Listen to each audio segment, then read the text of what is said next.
At me.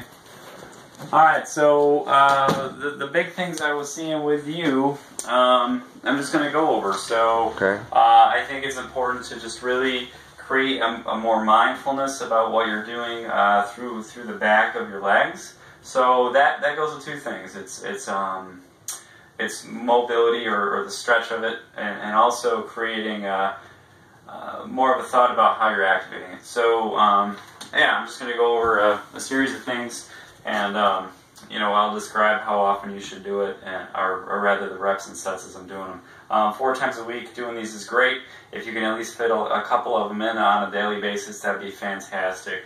So let's just dive into it. From a stretch standpoint, there's only 2 things that really harp on with you.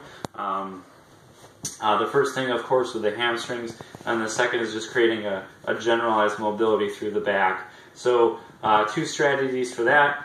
You could go to your favorite hamstring stretch if you want. My personal favorite with people, because it's just very easy and it also creates a kind of a link to the lower back, is the downward dog. So going into something like this position, okay, where your shoulders and middle back are relatively relaxed, you're trying to create a V with your body. And once you get in this position, you'll notice my heels aren't exactly touching the ground. And what I do with this usually is I'll try to lower my heels in an alternating basis. So I'm not exactly just creating a sustained stretch. I'm thinking about how I'm moving. So I want to bring, if you notice on the video, I'm bringing my heels down. I'm allowing a bend in one leg, and I'm transferring into the other. So I typically would go and do 2 sets of that.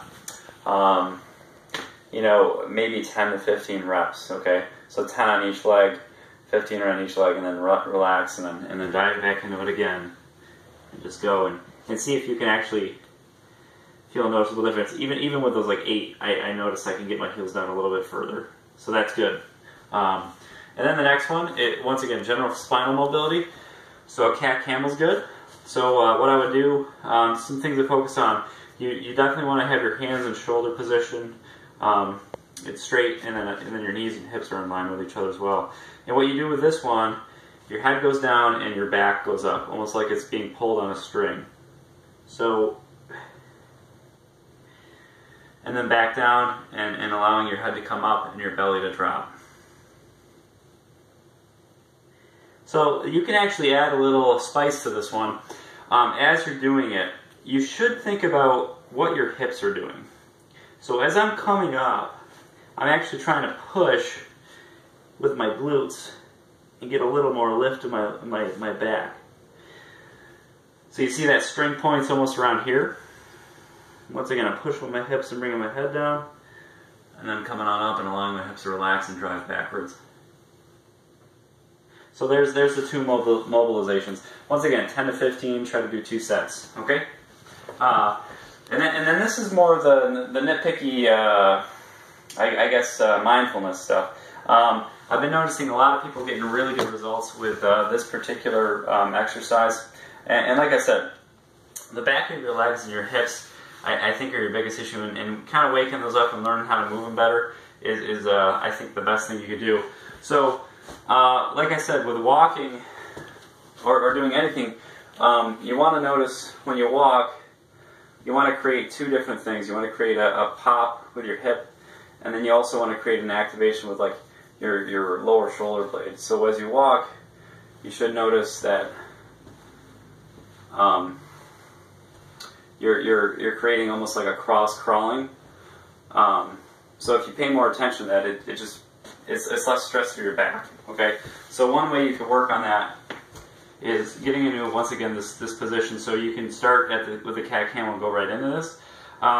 You want to create a mindfulness. So it's very easy. Lift your head up and just try to create a cross crawling. So I'm lifting my shoulder and then I'm lifting my opposite hip. And as I do that, you can even transition into creating a little bit of an outward reach with your other hand. What you're looking for with this, you're looking for your body staying straight. So you don't want as you do this, you don't want your hip to glide way out. I'll do it on this side so you kind of see. So my hip's gliding way out on that one, so I'm kind of showing you what's wrong. And then conversely, if my shoulder were to kind of dive outwards, you don't want to see like an instability. So you're trying to keep everything like tight as you perform this, including your core. It looks easy, but it's incredibly energy demanding. Doing a couple sets of 10 of those 3 or 4 times a week, it really helps to stimulate that cross pattern. The next one, you're going to try to get into a kneeling position as best as possible. What you want to do with this is try to get your belt line even, so I'm activating my glutes. So if you notice, I'm kind of engaging my gluteal muscles to get my pelvis straighter. Immediately when I do that, I feel a pull through the front of my legs, and I feel an activation in the back of my legs. And from there, you're just going to try to get a pull or a broomstick, have a touch of the back of your head and the back of your glutes. And as you come down, I want you to try to bend as far forward as possible as you're trying to drive your butt down towards your heels. And coming up, you want to use your glutes to drive upwards and try to get back into that position where you feel that pull. So this one, once again, a couple sets of 10, 3 or 4 times a week, really do you a lot of good. Let me just give you a couple more of those because it's a little harder. So, tipping my body forward as I'm driving my glutes backwards. And then driving with my glutes upwards again.